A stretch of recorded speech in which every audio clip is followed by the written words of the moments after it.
and penile. Brought to you by Hot Fries. This was my road trip snack, but don't worry, I'm not that unhealthy. I had a grass-fed beef stick as well. I finished this. Thoughts, comments, and concerns.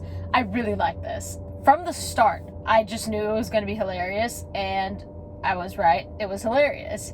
Mostly because I listened to the audiobook. I remember Everything I Know About Love also being funny. I knew, like, you know, Dolly has humor, Dolly's funny. And also, she reminds me so much of, especially in this picture, she reminds me so much of Dee from It's Always Sunny. Like, can't you kind of see the similarities? Yeah, that's what I thought. I was afraid this was going to be too depressing, and at times, of course, it was, because this is... Oh, yeah.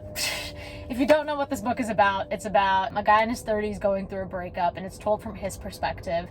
The only time the girl ever comes in is at the end. I just love reading about real life now. Even though I know I'm going to go back to fantasy maybe later in my life because it is a fun escape. I feel like what I love about reading this type of genre is how you have so many feelings that you can't really put into words. I mean, I can't speak for everyone, but I think a lot of people experience so many complicated feelings that they can't put into words. And then when you read a book like this, you're like, oh my god, so I'm not the only one. But also another reason why I love this book, especially the audiobook, this is mostly about the audiobook.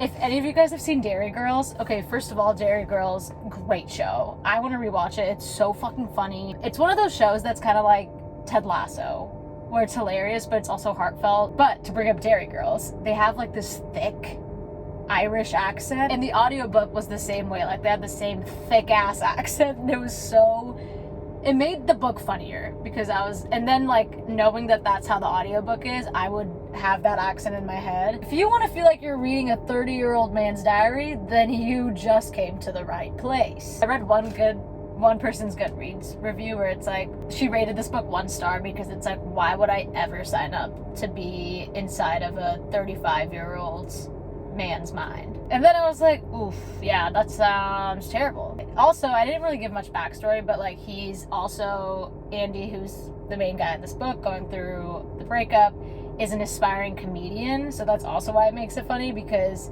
come on, because we know comedians always cope with humor. My hair looks great, my skin looks great. It's because St. Patty's Day is today. Happy St. Patty's Day!